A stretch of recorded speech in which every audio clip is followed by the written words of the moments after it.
Hascohalt, Tumnetitiwit Squiliot Scoest, Chena Salishim Skolse, and Kulam Chump Conejo. Good afternoon. My name is Casey Lozar, and I'm an enrolled member of the Confederate Salish and Kootenai tribes from the Flathead Indian Reservation in Montana, and I have the opportunity to serve as the director of the Center for Indian Country Development, also known as CICD, which is a research and policy institute focused on native economies based at the Federal Reserve Bank of Minneapolis. We've had a timely and important conversation. We will have one this afternoon about broadband gaps and opportunities in Indian country. This virtual platform makes it possible for us to come together from our offices and our communities across the country with minimal time away from our workdays. And yet, I'm mindful that conversations like this aren't fully accessible to those of us without high-speed internet access. So I grew up on the Flathead Indian Reservation in Western Montana. Like many places in Indian country, the pandemic brought attention to infrastructure gaps in my home community.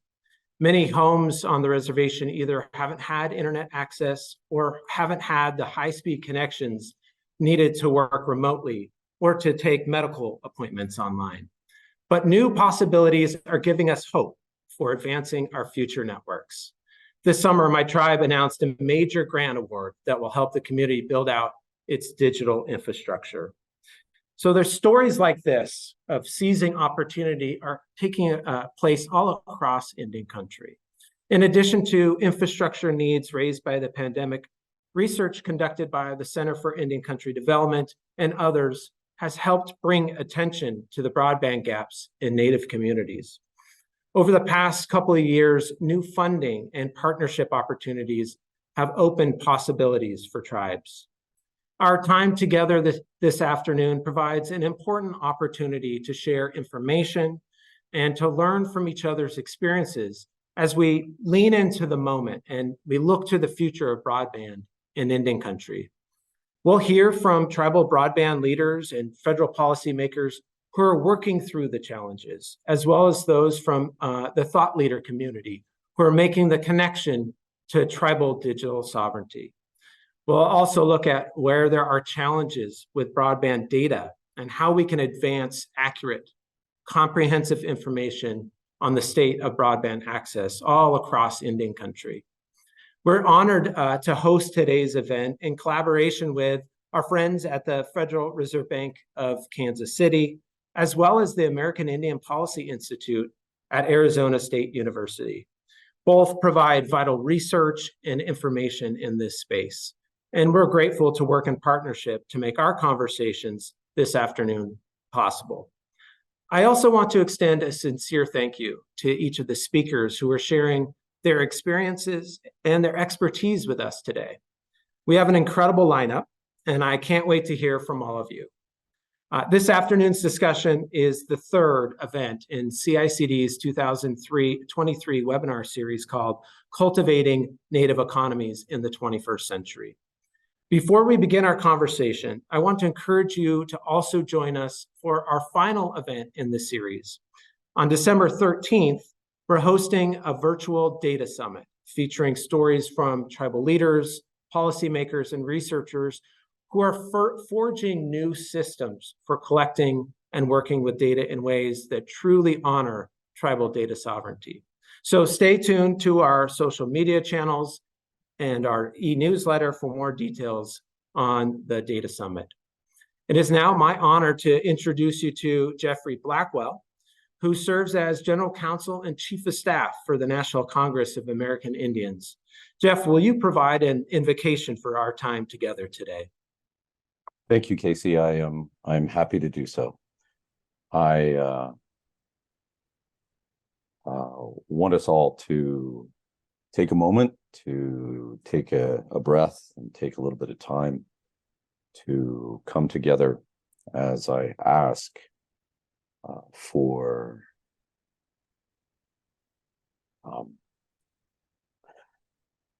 I am not empowered to provide a blessing, but I am empowered to ask for a blessing. So with that, aho, Wakanda,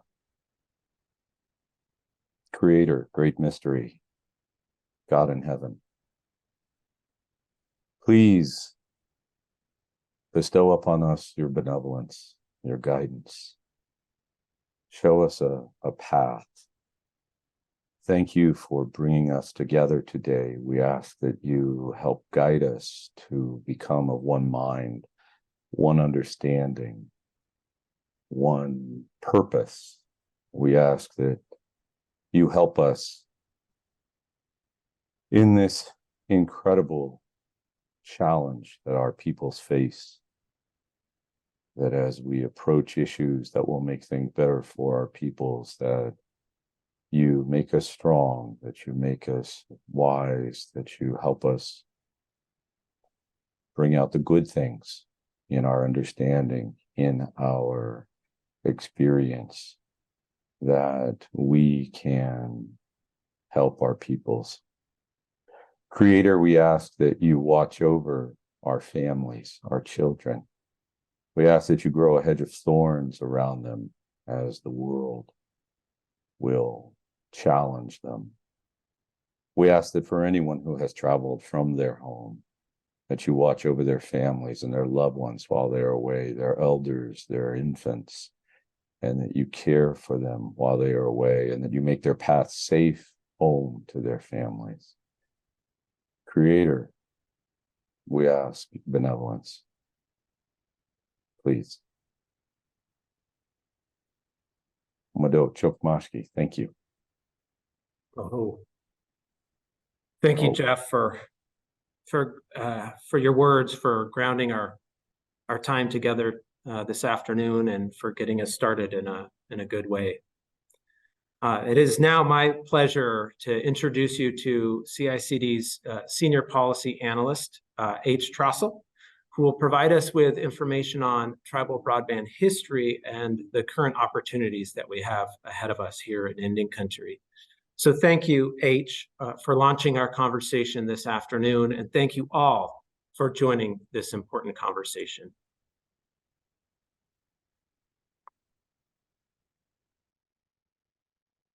Wado, Osio H. Trossel Dawoda Jalagayete. Hello, everyone. Thank you. My name is H. Trossel. I'm a citizen of the Cherokee Nation. I'm here today to give a very quick overview of the history of tribal broadband, where we have been and where we are going. I want to start out by saying that the views expressed here are my own and not necessarily those of the Federal Reserve Bank of Minneapolis or the Federal Reserve System. I'm going to start out with some key statistics and the limitations of the data we have. Then we'll talk about how tribal broadband has changed over the years and what is happening today. Let's get into the statistics. It's important to remember when we talk about the statistics that the definition of broadband has changed over time. This is because broadband refers to our ability to use the internet to be not only content consumers, but also content creators. We need a broadband connection not just to watch high-quality videos, but to access telehealth, to go to school or work, real-time communication, uploading documents, analyzing data, and creating our own videos. In 1996, when broadband was first defined, it was about supporting applications like email. As you can see, that broadband definition doesn't even show up on the chart anymore. Funding programs today are even using higher definitions, such as 100 megabits per second. Let's move on to what the data says about tribal lands. Our data is from before the pandemic. Before the pandemic, 18% of people on tribal lands did not have broadband. But when we look at only those rural areas in tribal lands, 30% of people did not have high-speed internet access. In fact, 33% of people on rural tribal lands did not have any kind of home internet service. That's 21 percentage points higher than households on the neighboring rural non-tribal lands. The fact is, though, that these statistics likely understate the digital divide. Broadband data comes from a variety of sources: speed tests, the Federal Communications Commission, the US Census Bureau, and the National Telecommunications and Information Administration. But let's talk about the history. People in Indian Country have always been early adopters of technology. We quickly adopted telephone and radio in the early 20th century. But Even so, there are still some communities without telephone service on tribal lands. But let's focus on the internet.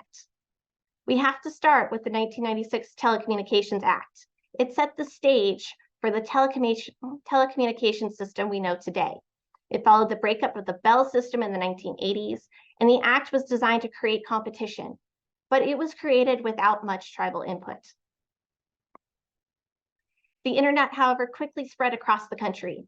In 1999, only about 1.8 million households had internet service.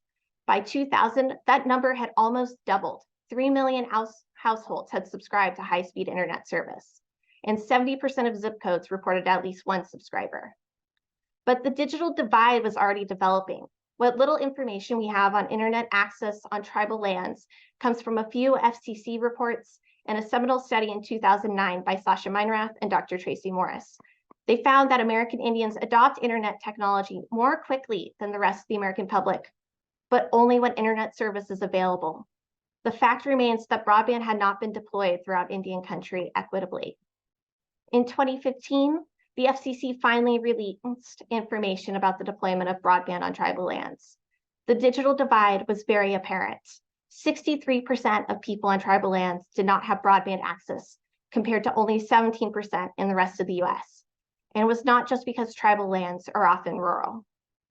To try to close this digital divide, in 2020, the FCC gave tribes free license for wireless spectrum, an opportunity to create wireless networks in their own communities. But in 2020, the pandemic also hit. The tribal digital divide made national news. Several federal programs were created to deploy broadband across the US, including tribal lands, and to make internet service more affordable for low-income households. Today, there is funding available to improve broadband access. The USDA has been investing in broadband in rural areas, including on tribal lands.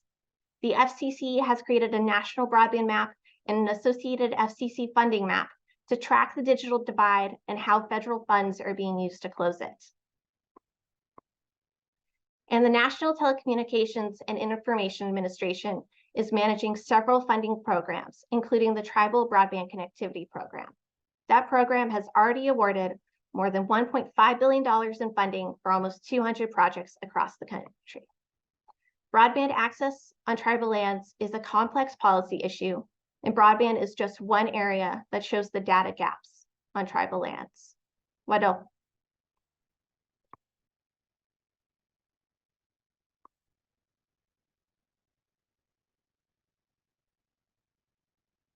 Okay, thank you to our panelists. Dr. Tracy Morris, previously mentioned in that presentation for her seminal work on internet access on tribal lands, and Jeffrey Blackwell, who needs no introduction at this point. Thank you for joining us today. Chukma. Mado. Chukma. Thank you. So, I am very excited to have us here today. We are going to be talking about digital sovereignty on this panel. Broadband policy has changed dramatically in the last 30 years. And data sovereignty is a growing movement that recognizes that tribes should control information about themselves.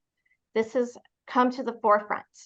And network sovereignty refers to how tribes should govern tribal information on the internet, and by extension, the broadband networks that run on tribal lands.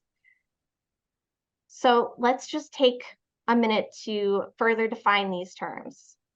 Many of us are familiar with the idea of data sovereignty. Some of us are familiar with the idea of network sovereignty.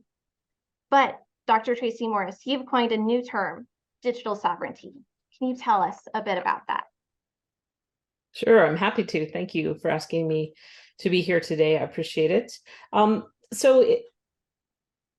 I think all this came about when thinking comprehensively about data sovereignty and network sovereignty and digital equity and all these terms, and then what's happening. There was a missing piece that brought it all together. It shouldn't have been when we think about these things, it shouldn't be all these siloed items.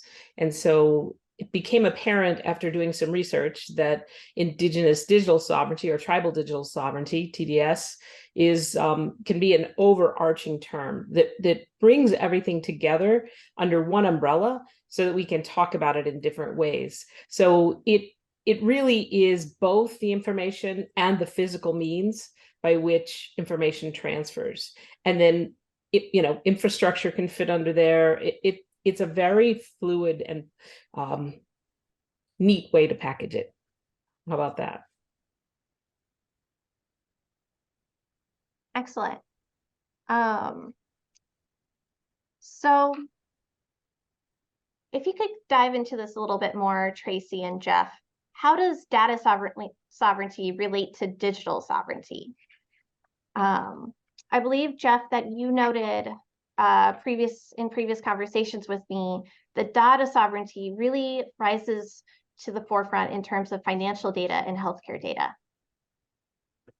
Well, first, I want to say thank you to our host, and I am proud and humbled to be a part of this panel. I think it's important for everyone watching to know that every one of these panelists that I joined today has been described as a cyber warrior for their people. And indeed, each of these people are from home, they're recognized by their people, and they know their people. They are all experts in the practice of tribal sovereignty and self-determination in this complex field. And that's really a good place to begin to start talking about your question, H. So often a tribe will feel the pain of being on the other side of just statistics, and I've seen it for the last 25 years, and coming to this issue and the need of better technology because of a particular pain, like an inability to educate, public safety need, a civic engagement need, an economic development need. And for a long time, these folks and others who have been in the circle of doers, action-oriented folks in this field, there's long been this idea of stepping back a second and looking at this comprehensively. If this is the 21st century water, if this is the new most important critical infrastructure that we need, that really that digital sovereignty is the overarching call to action for tribal nations. Now, in our committees, Matt and I co-chair a subcommittee at the National Congress of American Indians. We've had folks come from the financial world and the healthcare world, and their big motivation is, of course, the potential loss or misuse of data. So the idea is to control that, to be the owners of it. And, that's a very, very blunt way of describing, not to put too fine a point on it, a very complex set of motivations and responses. However, it belies the need for tribal nations to develop comprehensive plans for the new millennia of technologies. So to the extent that it also includes infrastructure, it also includes what we now call digital inclusion, which in a prior policy generation was called adoption, digital adoption, or communications adoption. So hopefully that helps a little bit the answer, H. I want to follow up on that as well. I think if we're thinking about how to differentiate data sovereignty from digital sovereignty, we also need to think about the fact that how do you have data sovereignty when you don't have a plan to use or protect the data? How do you have data sovereignty when the data, as you well pointed out, H, is so flawed? As we all know, the data is so flawed and in many cases biased or incomplete at best. Tribes need to develop indigenous research infrastructure, codes, laws, legal infrastructure, physical infrastructure, capacity in order to handle the data, both going through their networks and that they own, and protecting also folks who who are the subject of the data in everything, banking, education, healthcare, you name it. So I wanted to put those points on it. I think that digital sovereignty is the plan also that tribes create to be able to ethically handle all of this data and such. Tracy, there would be something I would add to that too, is the creation of new data. Often as tribal nations, what we're doing is we're responding to the federal government or particular agencies' use of data, or needs and negotiations with financial industry participants. And they're, just as I was talking about the panelists on this panel who know their communities, you mentioned a couple of concepts, H, that I'm very much looking forward to in the next discussion with Val and Danae and Matt, because you mentioned network sovereignty, you mentioned data sovereignty. Of course, we're talking about digital sovereignty. There is a place where they all intersect, and it's actually within the operations of tribal nations themselves. So the potential of creating our own data needs and answering them with our own data studies is extremely important. There was a point in time, I was reminded during your presentation early in the days of the FCC, when it was just beginning to learn about what a reservation was, what an Indian was, what this trust relationship and the whole legal status of tribal nations, where that data coming from the census just wasn't good. And there was actually a group of tribes who got together and provided, I think 18, 20 North Plains tribes, who provided their own insights. And I'm not going to say that it was full-blown data study that was, peer-reviewed or anything like that, but it was stark. It was a stark difference between what this outside entity was measuring their tribal nations with. And one from that time to this sees huge opportunities. Tribal nations are vogue again. It's an important time where they're funding for things, and the ability to drive home new opportunities through true data-driven decisions with reliable, repeatable data is important. But I do submit to the thinking that there is an overarching idea of an entire digital sovereignty plan, with the reference to digital, meaning that this is new. This is a new top. We are well into a new technological era, and we are seeing advancements and changes all the time. But those core sets of values, to sit back and think about those, how's it going to affect our communities, our districts, our churches, our schools, the children that are coming up who are going to, perhaps be looking for jobs worldwide and still be able to participate and be recognized that they're people at home. So yeah, thanks. Yeah, I love how you're answering questions that I haven't asked yet.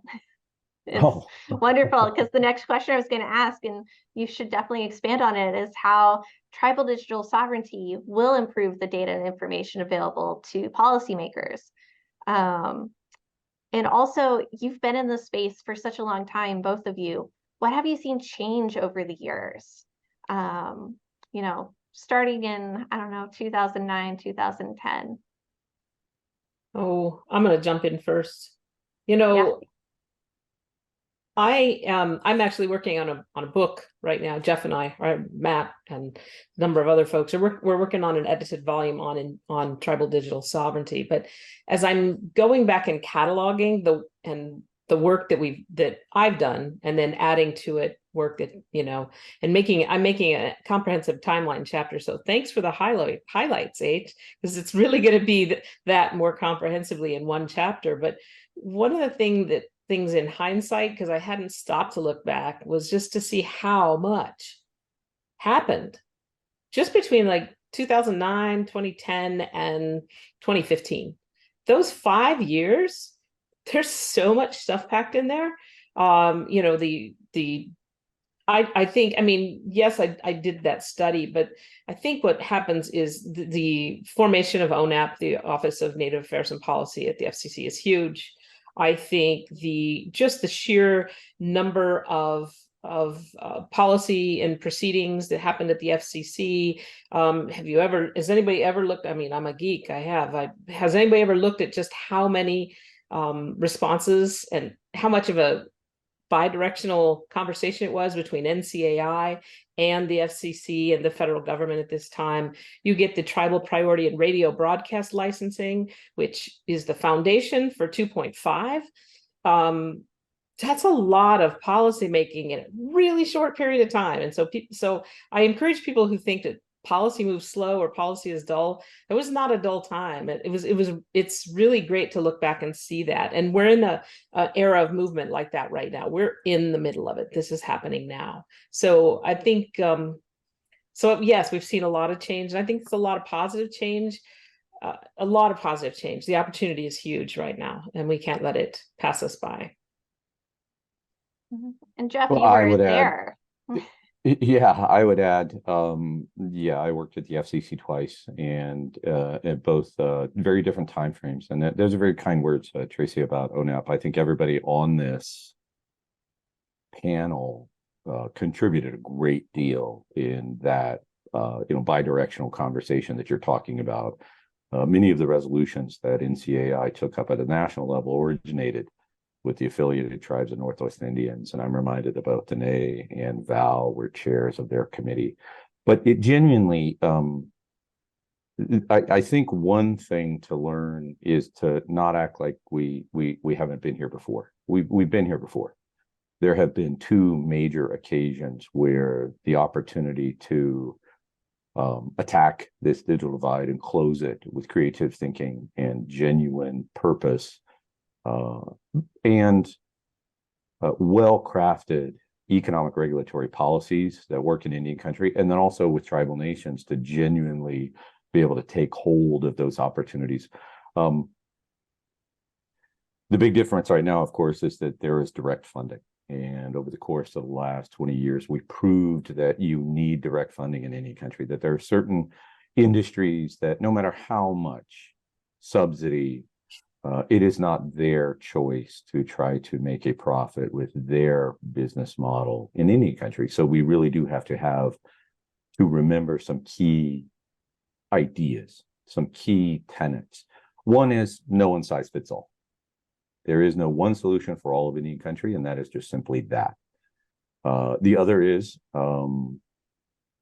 in an environment where no one size fits all, there's the idea of open source. There's the idea of it being a toolkit of opportunities that isn't cloaked by non-disclosure agreements or hidden in a particular area of industry, but that it's out there that everybody understands, and the financial industries understand as well, because this is expensive stuff. Another one is that there really has to be that good bi-directional communication among all governments and everybody participating. Nobody gets connectivity on their own. There are networks to build to interrelate to others.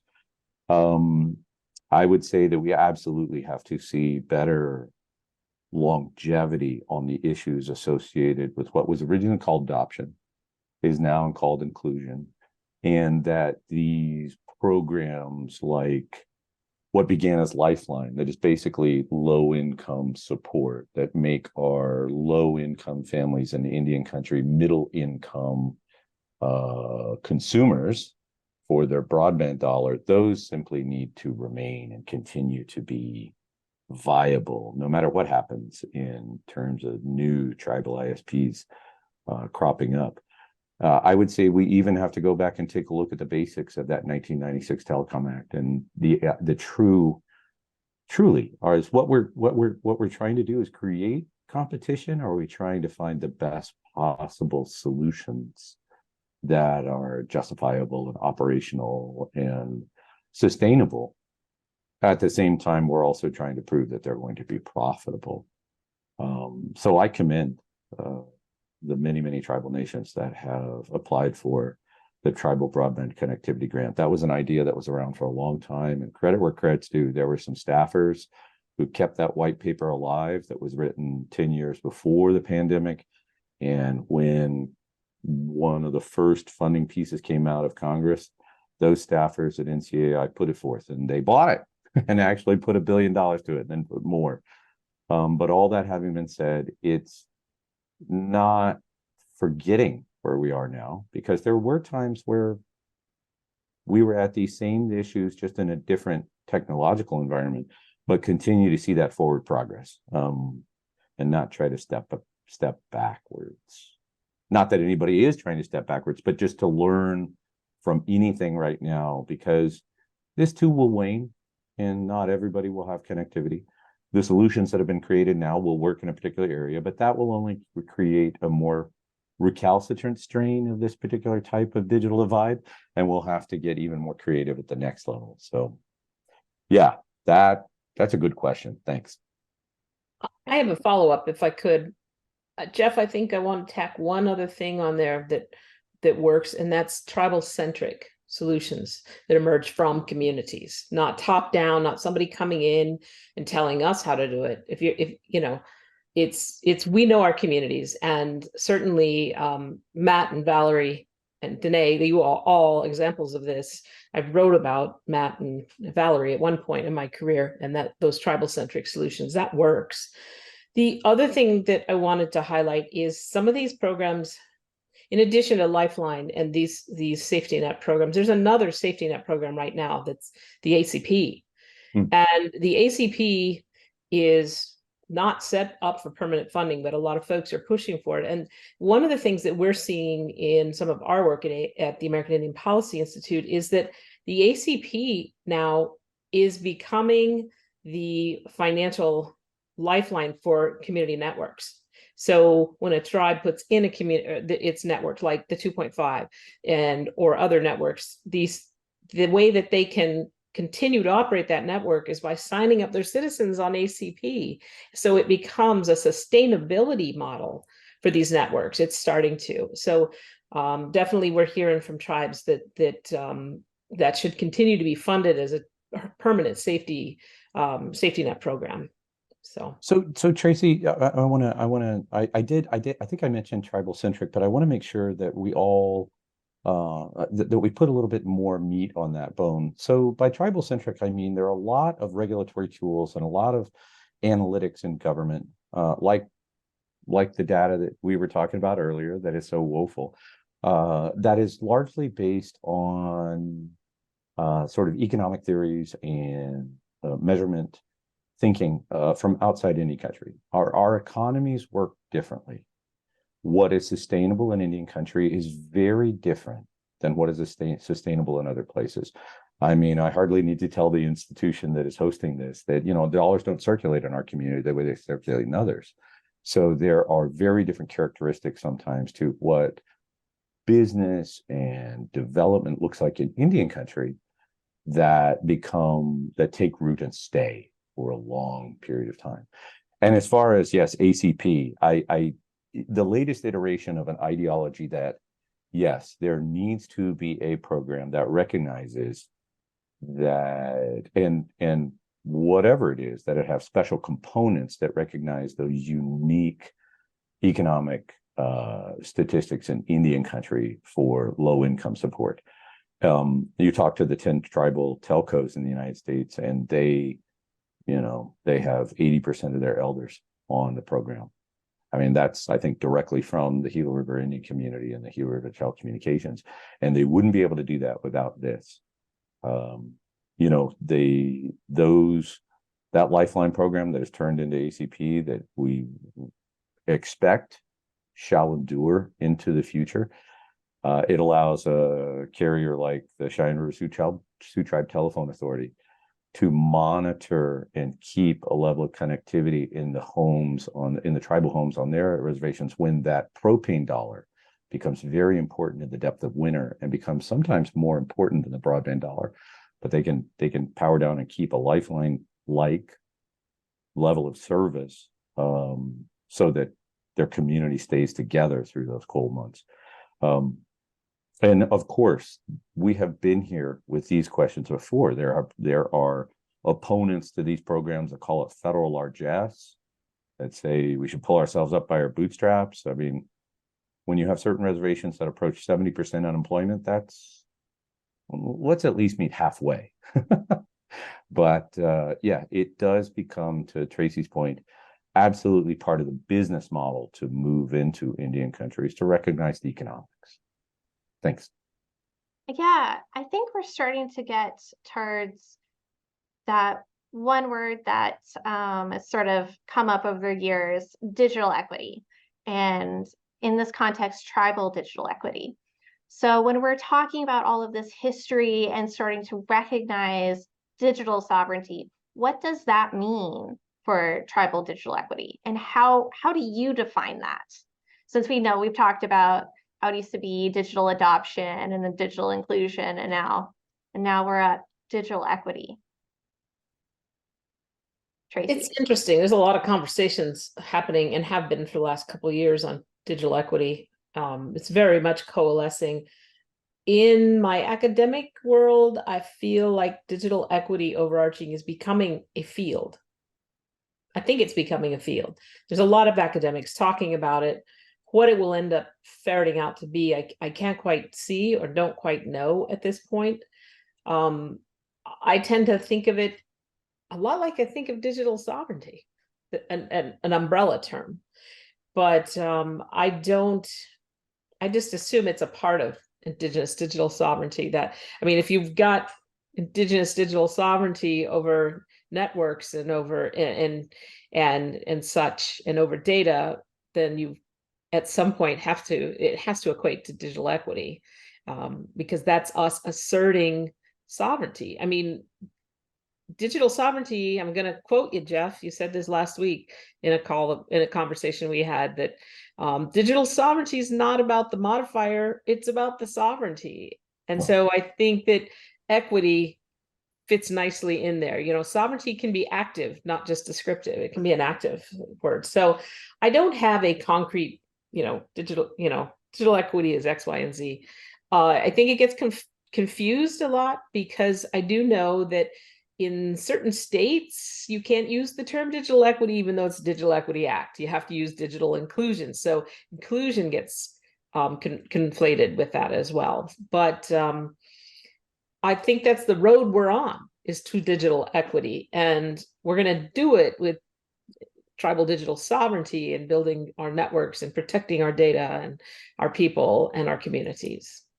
That would be my thoughts.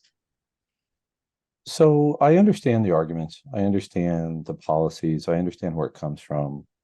As for so I come to this because I believe in Indian people. I believe in American Indians. I think that we should have the ability to determine our own future. Everybody on this panel was born into this modern era of federal Indian policy, that's sovereignty and self-determination. So in taking an equitable role in the marketplace of ideas and information in our national identity, the way in which we approach it as tribal nations is not as racial minorities, but as political minorities. We are nations of peoples, and we have a role to provide in the governance and support, delivery of services, advancement of our own peoples. So that is the lens through which I view digital equity, is that for us, it is the practice of our sovereignty and self-determination. I've been here before on the ideas of inclusion or adoption and getting everybody together. But I've also been here at a time when folks have said, well, we should maybe make the solution for all of Indian country wireless. And that is, that's not correct. That it's a tribe's choice, and working with others and the federal government and others to decide what the potential solutions should be. Therefore, also, they have to be in the driver's seat when it comes to how to include their grandchildren, their grandparents. I love this particular synapse in between these cutting-edge technological issues, but these very hardcore, very central federal Indian law and policy concepts. The other thing is that in the big circle of everyone who needs to be included in the digital equity movement in the United States, that we also maintain a healthy government-to-government relationship with the United States. We are still here. There are still things for which our tribal nations bartered and agreed to and are due. And at the very least, that is a consultative, coordinated, creative process. And that is getting better and better. But the more we advance, the more we are going to create more interesting, complex policy questions and on-the-ground solutions. And those are going to play out in very interesting ways. I have to tell you, I'm very excited for you to ask some of these same questions to Val and Danae and Matt, because to see them synthesize these issues, these motivations across a huge number of issues, it's true genius. Along with Tracy, it's true genius to see some of the things that they've done, and to not just see their work, climb their towers, watch their communities log in and run, but then also to see where folks take that knowledge and where that experience really translate into true expertise and genius. So thank you. Yeah, thank you. Thank you both. We're going to have to transition over to the next panel. But is there any last one thing you would like the audience to take away? I think I appreciate them listening, and I appreciate them taking into consideration the different definitions that we put forth. I know you put out that information, and I would ask that if anyone's attending National Congress of American Indians, we have a panel that we're going to present on this. Jeff and I and Matt, and I think Governor Lewis from Gila River are going to be talking about this in depth in a moderated panel. So please come here at more in depth and then ask us questions. But thank you for your time. Thank you for listening, and thanks for having this powerhouse set of folks. It's been a long time since we've all been on one together. It's awesome. Genuinely. I would only add, I want to say a special thank you to Casey Lozar, to Misha LaPlante, and to H. Drossel for bird dogging all of us and getting us here clearly. And I have watched with some real excitement, and I want to compliment you all on your Cultivating Native Economies in the 21st Century series. Do more of that. Get others to do more of that too. Thank you. Thank you. Thank you. Well, thanks so much for that presentation. And we're going to continue on this conversation. As we started off, Casey Lozar really talked about the particular need for expanding broadband access and digital inclusion in Indian country. Kind of followed that up with H talking about some of the resources that have been available more recently, in particular the Tribal Connectivity Program, Tribal Broadband Connectivity Program. And then we heard some great opportunities, as we looked through these issues of digital sovereignty, networking sovereignty, and talked just a little bit onto tribal sovereignty. And that's something we're going to dig into a bit more now.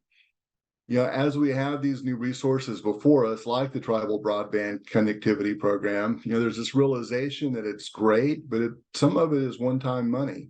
We need to develop the capacity and the business models to be able to sustain these types of programs in Indian country context. And that's a big part of this next conversation. Also, we must realize that in building that capacity, a piece of that is around the workforce. How do we develop the workforce, particularly in this time, nationwide shortages, but in particular, appropriately trained staff and pipeline within the tribal context. Again, another thing that we'll be talking about. So in this conversation, we're going to start off with Danae Wilson, Assistant Director for Internet Access at the White House Office of Science and Technology Policy. Going to give us kind of an overview, a lay of the land. And then we'll have two more folks join us. Matt Rantanen, who's the Director of Technology for the Southern California Tribal Chairmen's Association, as well as Director of Tribal Digital Village, and Valerie Fasthorse, IT Director of Coeur d'Alene Tribe, and as she likes to put it, a social engineering, an engineer for social change. So I like that in her biography. So together, the three of them will start talking about how do we really put this this work into practice within the local context. If we could ask Valerie to just give a quick overview of your work and your experience, and then we'll do the same with Matt, and then we'll come back to Danae after that. Valerie? Hi, good morning. Oh, no, afternoon. Thank you guys for having me on the panel. I was really excited to be back with the gang again. I feel like, we've all been in this line of work for over 2 decades, me and Matt and Jeff and probably Danae, Tracy. It's just, it's been, we're in it for the long haul. So I started out building out a wireless network like Matt did. Actually, I copied Matt. Matt did it first. And I read about him. I didn't know him yet. I just read about his network and I thought, wow, that's really cool. And we only had dial-up here, that little chart that H showed at the very beginning where we were supposed to have 56K. Well, we weren't even getting 56K, and how I know is I bought a 56K modem, installed it in my computer, and I couldn't get it. I was like, this is rough. So at the time I hadn't planned on building out a network, so actually built it out of necessity because no one was going to do it. And then at the time RUS came out with the Community Connect grant. It was a pilot project. We applied, were awarded, built out our first wireless network, copying Matt. And then we were heroes because we went from less than 56K to 256K to 1.5 megs to the residential homes. Started off as a program under the tribal government. It was called the Broadband program. We weren't a business yet, but the program was providing broadband. At that time, the definition was 256K, providing broadband to the community, reservation community at large. We decided in the very beginning to start billing for the services, knowing that eventually it would probably become a business, because you can't give it away for free and then later on start billing. It just don't work that way. So we started billing and we made it affordable. AOL at the time was the big kid on the block, and they were charging $21.95 for the less than 56K. So we charged $19.95 for 256K, and everyone switched, and we disrupted the whole world as AOL and Earthlink and all those guys knew it. So we disrupted their industry, and we were doing really cool for a while on the wireless network. And then suddenly internet content became heavy, lots of HD, lots of videos. It became more than email, like H was talking about. It became everything. And so we had to step up our game. And at the time, there was the BIP and BTOP, and we applied for both to add fiber to our network mix. So we ended up getting the BIP, and we built out fiber to the home to all the reservation or all the tribal communities, and a couple of the communities on the reservation that aren't tribal, but mostly all the tribal communities. We did fiber to the home. And so we got all the towns on the reservation, and then the wireless now has less loading, so we can do more speeds to the most rural and remote sites. But we still don't have everyone, and so to this day I'm still looking for funding opportunities, still trying to get all those little bits and pieces, trying to finish the puzzle. I feel like there's missing pieces, and I gotta, I'm looking. Unfortunately, we didn't qualify for the NTIA tribal grant.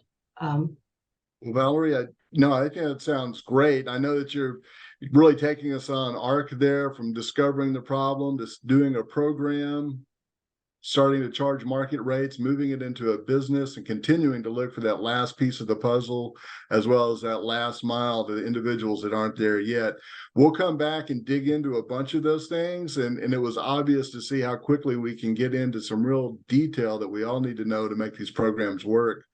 As Danae is still working to, I think she might be on, but what we're going to do is, Matt, if you can just give us a quick describe and real briefly your two roles that you have there. What do you do in your day job? My two roles of 9 roles that you don't know about.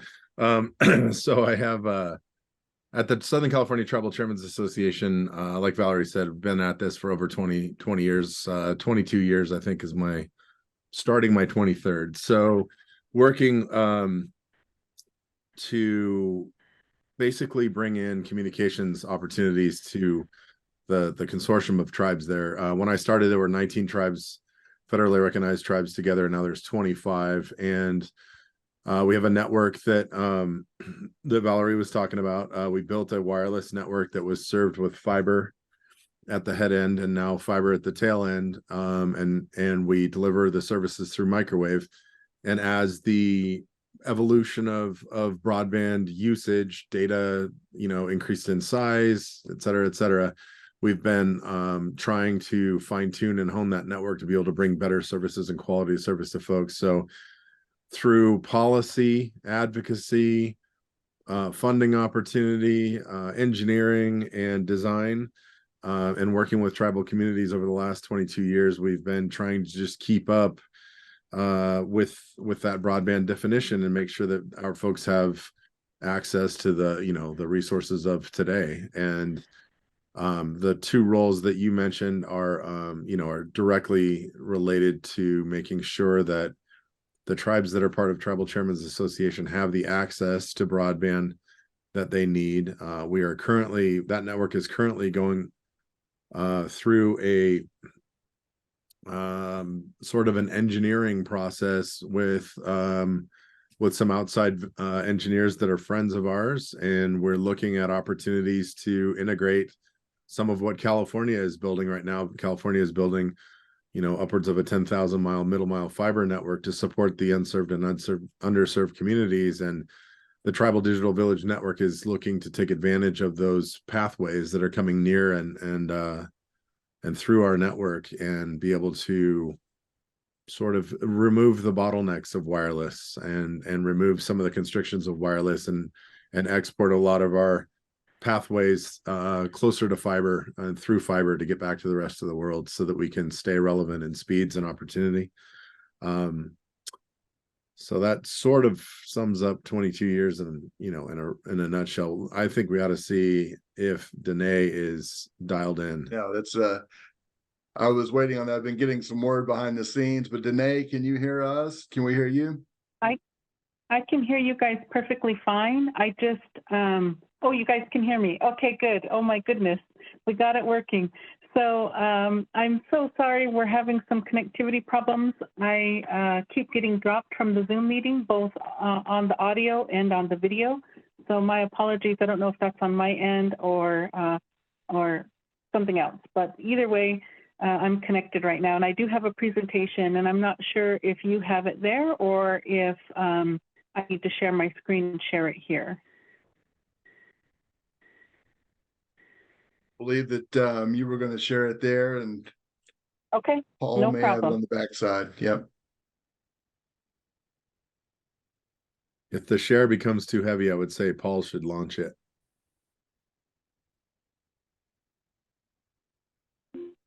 I We'll do a will. standby.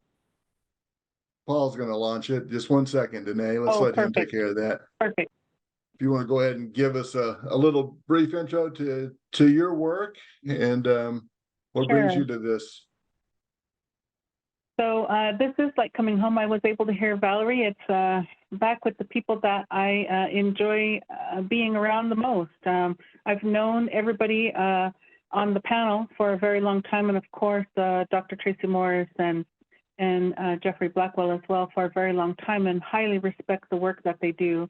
It's amazing to see her iteration where she when we first started working together and where she's at today. And so I'm so very proud of the people that I happen to be sitting amongst today. So thank you so much. I am currently with the Office of Science and Technology Policy at the White House. Prior to this position, I was held many titles, but I was employed by the Nez Perce tribe. And so while I represented many other entities and many other nonprofits and there we go, not-for-profits, I really enjoyed the work that I did within Indian country. Again, my name is Danae Wilson. I'm with the Office of Science and Technology Policy, and I reside within the technology office. So if you go to the next slide, it's just a screenshot of our website. So I report to the Chief Technology Officer for the United States. Next slide. And what I'm going to focus on specifically is consultation and what consultation means. So, and why it's so important for anybody who wants to see policy change in the federal government to be involved in consultation. And I can remember back in Jeff's ONAP days, he would bring pink sheets to meetings and say, these are important, this is the pink sheet, we need comments on these items. And so those were the action sheets. And today, while I still work with Office of the ONAP office specifically with Bandy Kraus, I do remember the calls to action that used to occur way back when. But under Executive Order 13175, that executive order requires meaningful consultation, and there's a large debate of what meaningful means. In this particular case, the U.S. government is very, very interested in what tribes have to say and what tribes need. So if we go to the next slide, you'll see when tribes are engaged in consultation that we can move the dial. We can move the bar, so to speak, on what is coming to Indian country and how Indian country can benefit from that consultation. When we have something to say and we want to see changes, this administration listens. So we can go to the next slide. And I won't go into all the numbers, but in the consultation process, it truly changed in these particular cases what kind of funding would be requested and what that funding for Indian country would be reflected in. These consultations have been documented, are public, and you can find the consultation information, but it changes the way that funding will flow to Indian country. And in these particular cases, consultation brought about an increase in funding. Next slide. And you'll see again, there'll be another set of changes in funding obligations by the U.S. government, proposed funding obligations by the U.S. government for the next budget, because consultation was a success. But we need to take it one step further, and we can go to the next slide. We need to talk about consent. And so when we talk about consent, we're saying that the tribes have to give permission to whatever infrastructure is happening. And the Vice President had very open remarks. Those remarks are also on the White House website. You can go in and take a look at the fact sheets and the comments that were made. But the Vice President very strongly announced this administration's intent, and you can see there that it made a major difference. When she was in the country, she committed to what consultation and consent means for Indian country. We can go to the next slide.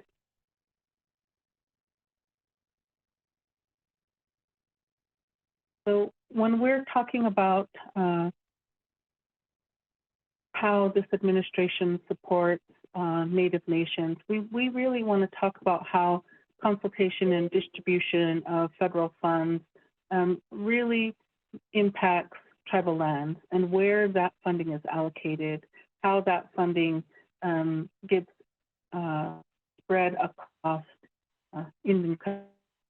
and then consent any entity claiming tribal lands, making sure that consent is followed and that there is resolution of consent or written consent by the tribe, that entity claiming tribal lands has the right to do so, permission to do so given by the tribe.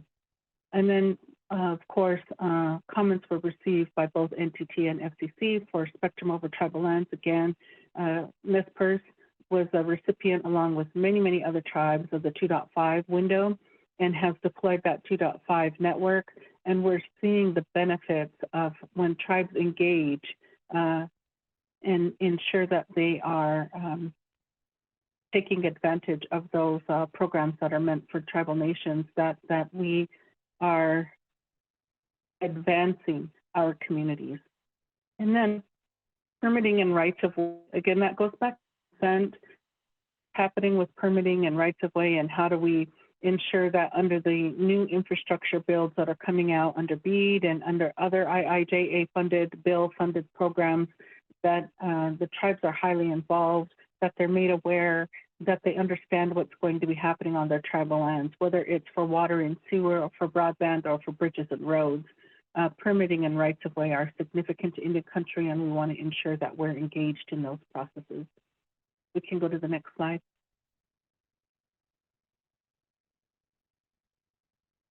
The administration, as I mentioned, all the fact sheets, the statements, the releases, they're all on the tribal website. There'll be an announcement very soon of the Tribal Nations Summit that will be upcoming, and typically that is at the end of November 1st to December. It follows National Congress of American Indians, and so many of the tribal meet at National Congress of American Indians will bring their concerns directly to the Tribal Nations Summit, so they go right from one to the other, and we'll see a lot of the information presented directly from tribal leaders that went to NCIA directly at the Tribal Leaders Summit. Next slide. And I think that might be the end of my presentation, but the key points that I really wanted to ensure we've covered are really the invitations to make comments. We need to pay attention to those because they really do form public policy. And when tribal nations are heard, it changes the way that we consider funding internally. The federal government will change its policy according to the needs of tribal nations. Those calls for comment are extremely important, and I can't stress enough how not just the importance, but how they're valued. They come in on tribal letterhead, and people pay attention. We get something that comes in from a tribal nation, an email even, and it forces agencies and those of us at the EOP, Executive Office of the President, to pay attention to those comments and those concerns and to ensure that we're addressing them.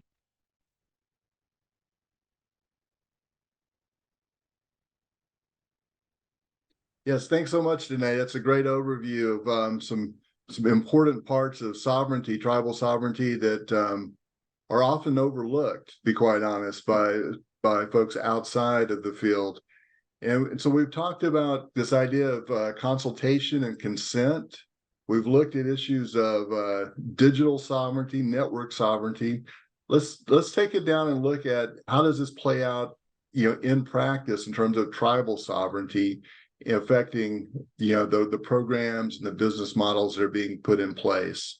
Matt, maybe we can turn to you first. Just some quick highlights. I know you work with an association of chairmen, so you must be right in the midst of this in many different ways. What's some lessons for us? Yeah, yes and no. I mean, we have such a variety of tribes in Southern California, 25 different tribes that are part of this association, and different sizes, different population bases, different housing requirements, and even different geography spread out throughout SoCal, and different needs. So we have a situation where I think a bulk of these tribes, 17 of those tribes, have been a part of the Tribal Digital Village Network for upwards of 20 years now, and have had access to broadband. And some of the tribes have have lucked out and been on a fiber corridor where they've been able to get access through other means. And so they've been independent and supported by other, other institutions to be able to provide that. And then some tribes don't have any connectivity still today. So, the level of need and the level of pursuit of communications is differing. But we're seeing a variety of things, and I'm working with the state of California right now, so I'm actually working with 109 tribes fairly closely, and what we're seeing is tribes that, and this came up in the questions in the chat as well, some tribes don't have the capacity, right? They don't have the people power, they may not have the technical expertise or the sheer return on investment. They don't have enough homes to be able to generate enough dollars to be able to pull this off.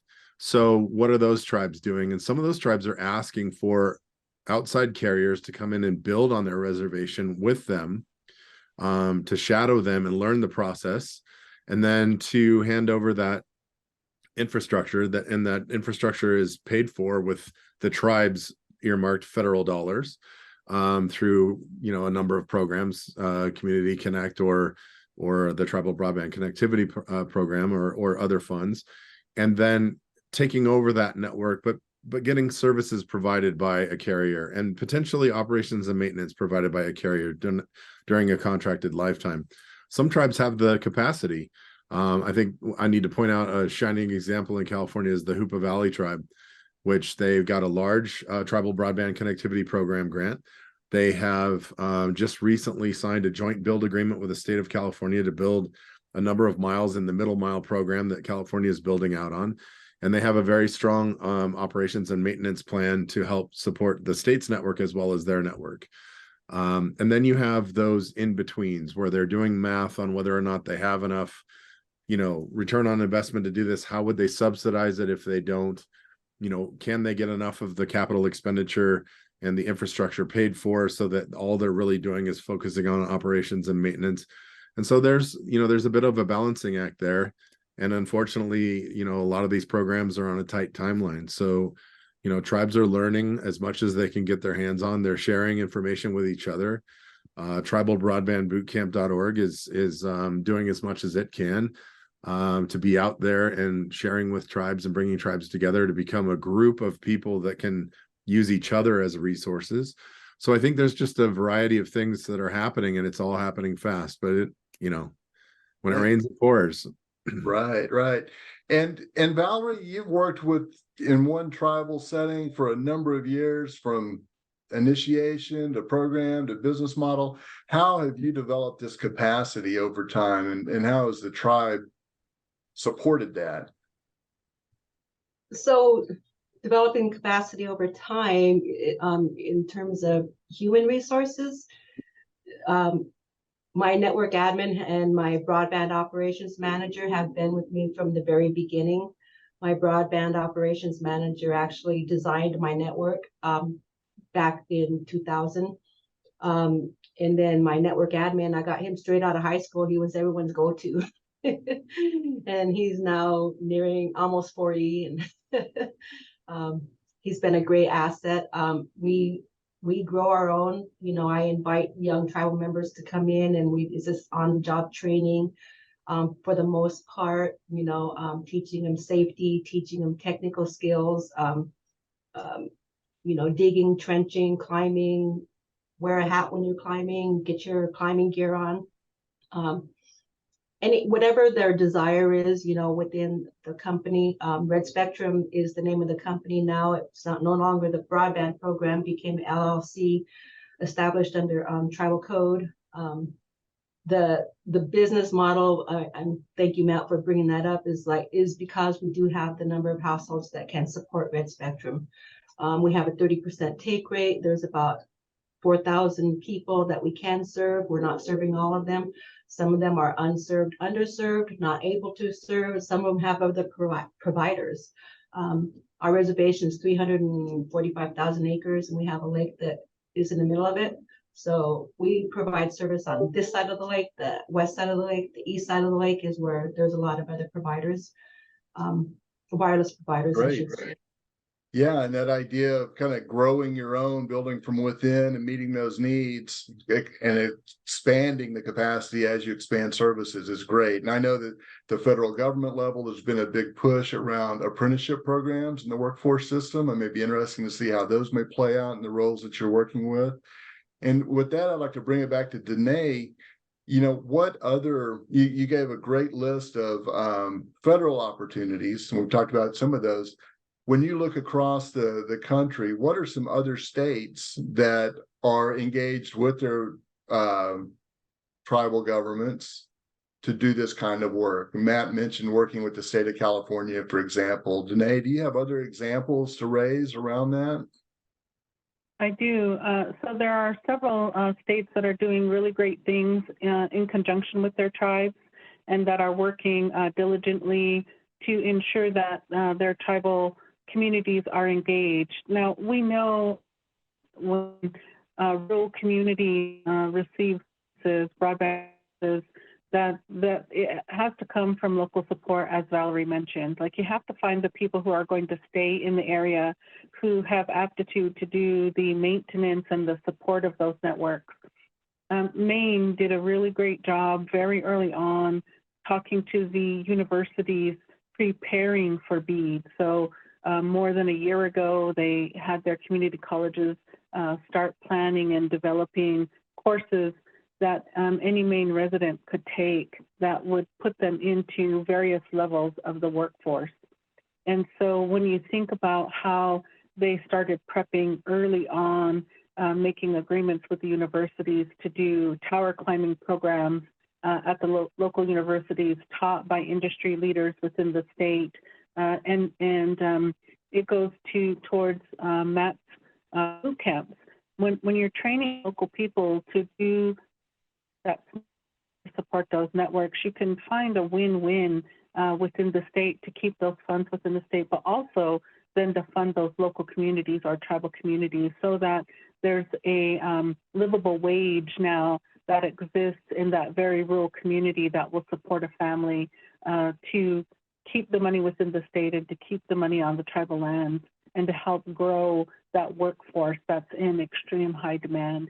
And Maine is one of the states who worked very hard to ensure that there was a path forward from the technical side clear to customer service support. So the back-end support and making sure that there was help available for residents, local help that knew the area. It's great. And so we often think of broadband access as facilitating economic development, you know, letting others do business, but it also is a way of developing your own, providing new skill source. We have 1 minute exactly. So what I'd like for each of the three of you to do is give us a quote or something to really, one big challenge in one sentence only. Matt? Well, I think we do this because the access to communications allows these communities that are an untapped group of minds. It gives them the ability to participate at a global level and unlock some of the potential that they have. Whereas if they were stuck on the reservations without communications, they may not have the ability to explore. And I think it's extremely important. Exploration from the man in the starship. Excellent. Valerie, one quick challenge or word. Just remember, the day before we got the horse, we were refined and confined to one geographic area. Then after we got the horse, we took off. Excellent. Danae? Danae, do you have a word? Okay, I believe we've lost it. Excellent. Well, thank you so much. It's very challenging information. Much appreciated. H? Hello, welcome. Oh, I see. Danae, are you back? Sorry, I didn't know I was frozen. No, it's okay. We're actually transitioning to the final Q&A with the audience. So if you have one last thing you wanted to say, go ahead.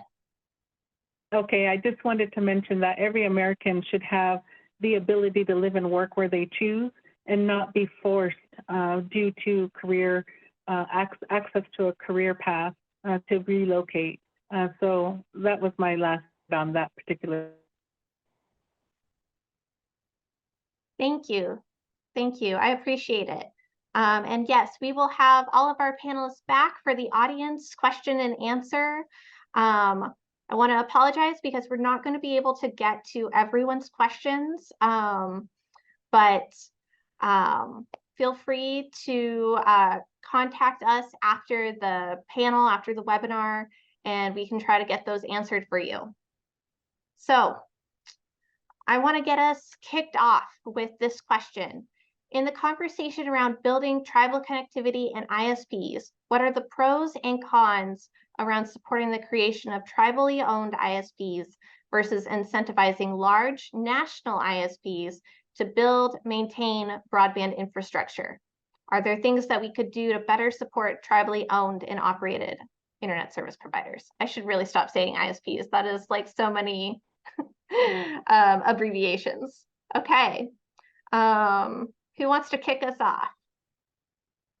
Can I pick on you, Matt? Sure. Tribally owned internet service provider versus incumbent provider. You are the master of your own communications. You are the master of your own destiny when you manage your own communications opportunities. You can cater to your community's needs. You have an intimate relationship with all of the participants in your network, and you know, on a day-to-day or a week-to-week basis, what the requirements are for education, for emergency services and things like that. And you can build and customize a network that suits your community. Whereas some of the incumbents will come in and provide a tier of service that they predict that will be to your benefit, and there's no flexibility. So, becoming a provider versus a consumer is, I'm going to steal that from Jeff. He's said that many times. It's time that we are providers, not consumers in this space. Matt, you're right. I would pick up that I'm glad you made that statement. It for far too long, and to Danae's point at the end of the last panel, for far too long, Indian country has thought of itself as consumers only, of an outside service and outside technology. And it begins with just seeing one's own community and one's own ability differently. Some of the people you have on this panel are some of the first people to do that in Indian country in this space. And so they speak to this question with an amount of authenticity that is rare. I think also there is something to what Matt is saying. It's not just becoming an owner and understanding how to run, but it's also being local, being hyper local, being able to really understand on a community house by house need. And that is something that, foreign corporations, folks from outside, and by foreign, I mean from, as the states recognize corporations, so are both domestic and foreign, but, the obligations of a company that must, that is publicly traded or privately held is very different than the motivations of a community-oriented network. Very different. At the end, one hopes that the product and the quality of service is just as world-class in both places. So I look forward to hearing what Val has to say about this, because he's been running one of these networks for a while. Yeah. So actually, you and Matt said a lot of what I was going to say, so I won't repeat, but I will add is, being able to provide that local level of technical support to the people that personally. I had my front desk girls, they were their yaya grandma was one of our grouchiest customers. But then when we hired them, Tara and Dante, they came as a team. They were able to help the yayats and the sealets and all the elders out there from as young tribal people. And it just gives it more of a personal relationship with your community. Ziply would never do that. Charter would never do that. You know, they don't have that same thing. They won't go over there and turn on someone's Roku or help them configure it. You know, if they do, they're going to charge you $1 or $2 or $20. So it's just the idea of knowing our own people is, you know, I think the greatest joy that I get of providing this service. You know, I would add to the second part of your question, you asked about what we can do to better support. And as I see everybody's faces, you know, so many different governmental roles that each of us at one time or another have filled. And advisory bodies, being in charge of offices, you know, being responsible for moving policies through. It's a really exciting thing to see. Back to, you know, just kind of hearkening back to what Tracy said about a period of time where, you know, not too long before or too long after we all met each other. In terms of providing, you know, what are things that we can do to better support tribally owned and operated? Continuing to recognize that sovereignty and self-determination and the trust relationship is a reason for regulatory decision-making, that it is not necessarily anti-competitive, that it is working with a treaty partner or a governmental partner to be able to best deploy a service in their communities. Recognizing that those values, those regulatory values are just as important as, you know, economic regulatory theory. That often the reality is that the people who are going to face that huge investment and that great debt, because this stuff is not cheap, that Matt and these folks are tied, that Matt and Val today have done, are often the people who are the de facto carrier of last resort. It falls on us at home to have to build our own best networks. So recognizing that from the federal side, from the banking side, from an investment idea, that these are networks that can be long-term payoffs.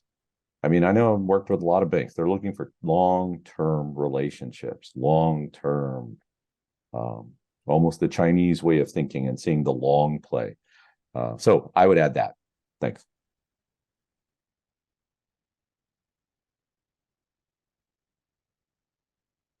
Thank you. Tracy, Danae, anything to add to that? Otherwise, we can move on to our final audience question. Like I said, we didn't have a lot of time for audience Q&A. I apologize for that. I'm going to aim it first at Tracy, and then we'll do Danae, and we'll go back around. What is the future of tribal policy as you see it or would like to see it? How can we expect to see a more diverse mix of commercial and community activities than previously? Not to put you on the spot, Tracy. Yeah, I read the question and I wasn't sure specifically what it was or what it was referring to. I mean, tribal policy is a huge breadth.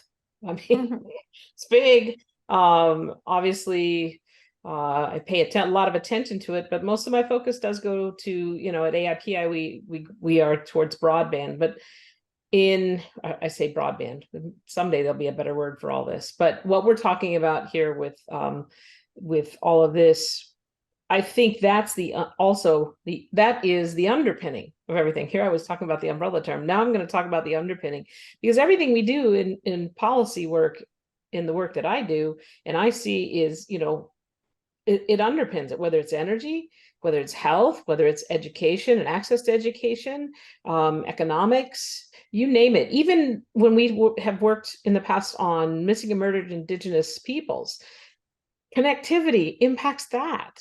So I think that as we get these networks in, as tribes build the capacity, I think it's not about a policy of making sure everybody has a seat at the table. Now we've got a seat at the table.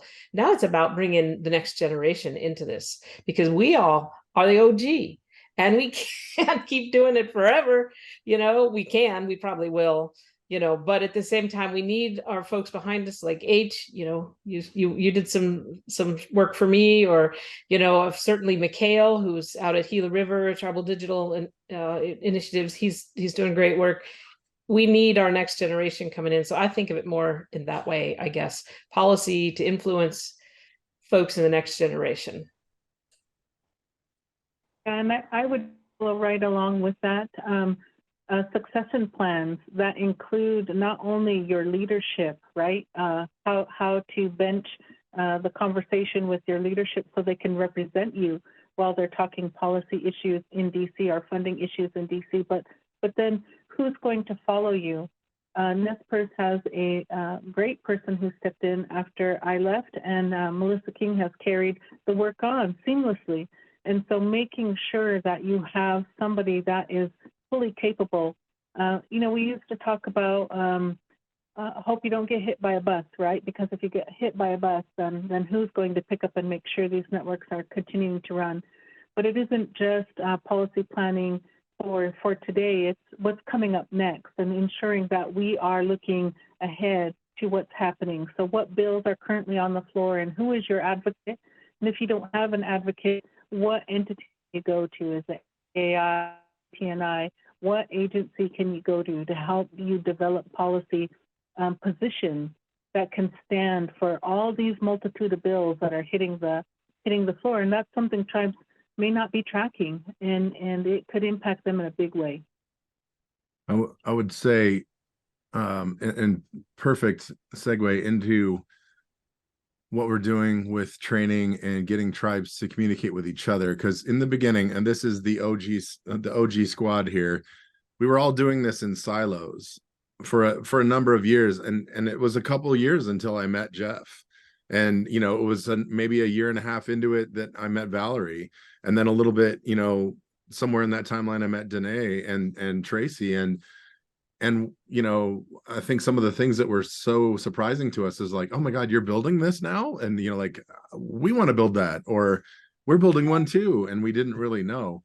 So the whole point of getting Indian country together on what's going on is that Valerie and I have made, and probably Danae have made 1,000 mistakes that we can share with you so that you can stand on that pile of bones and build a better thing. I mean, there is no reason with today's dollars opportunity and today's need for communications to make the same mistakes that we've made. So let's get together and talk about solutions, and let's talk about, you know, ideas and the evolution of where we're at now. And let's not start from history. Let's start from today's standards and move forward and help each other along. And Indian country is very good at that. I mean, I'm seeing that in the boot camps. I'm also seeing in the Tribal Chairmen's Association. They were awarded 2 weeks ago their Tribal Broadband Connectivity Program grant, which is almost 100% focused on building a training facility that brings in the 16 to 25-year-olds that don't have a direction, that don't know that there is an industry that they can get, you know, 12 months to 18 months of training and be a full-fledged professional in this field from their community.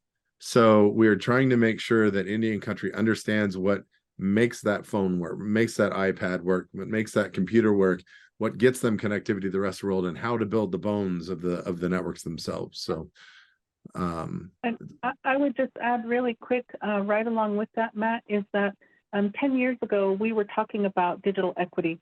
We were talking about connected libraries, and today we see funding that's there. So it takes time to develop. We were all together working on digital equity well before digital equity became a thing, right? And so I think that transition takes time, in developing the idea and feeding to our federal partners takes time. And so you have to start it and be purposefully multi-generational in order to sustain it, the conversation, to keep it moving. We only have a moment left. So Jeff and then Valerie. Yeah, so what I would add very quickly are two things. The first is to the point that Danae and Matt have made, and then Tracy's call to action for the next generation, is a clearinghouse of information of those things that have happened before, that it be widely available. There's a lot that's happened. There's been a lot of advocacy. There are lots of resolutions in different places. There are formal rulemakings. There are studies. There's a great deal that should be in a clearinghouse type of environment, to the point of there being no one size fits all. And I tried to make the point earlier about it being an open source. I didn't mean open source software. I meant an open environment for this availability of this knowledge of these fine people and others like them. That's the kind of knowledge that shouldn't be cloaked behind non-disclosure agreements or the kinds of information that are readily available from other tribes and experts. And then I have an idea that is not necessarily mine, but there are several of us for a long time have believed that it is high time that at some point in time, one of these presidents should create a blue ribbon commission of high-level individuals from different federal agencies that touch these issues and bring them together around this expectation. You asked about what should the future of tribal broadband policy be? With this much momentum and these many agencies now being involved, that it's high time we have an actual something like a blue ribbon commission to identify those enduring obstacles to closing the digital divide and then real action towards it. So there's a lot more to unpack there, but in the time we have, those are the two things that I would say each. Thanks. Thank you, Valerie.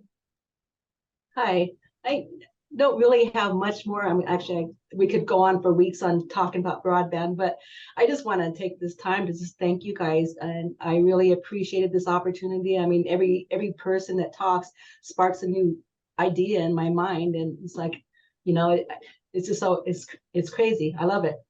When Jeff was talking about a centralized location, like a repository, so to speak, the first thing that popped in my mind probably wasn't in his mind, but it's like, we should share some human resources too. I have a need for a bookkeeper, but not a full-time bookkeeper. How about you? How about you? How about you? Can we share a bookkeeper, work remotely? Things like that. So I don't know, lots of discussions, lots of ideas. I love you guys. Yeah, thank you. Thank you to all the panelists. Thank you to our moderator, Steve.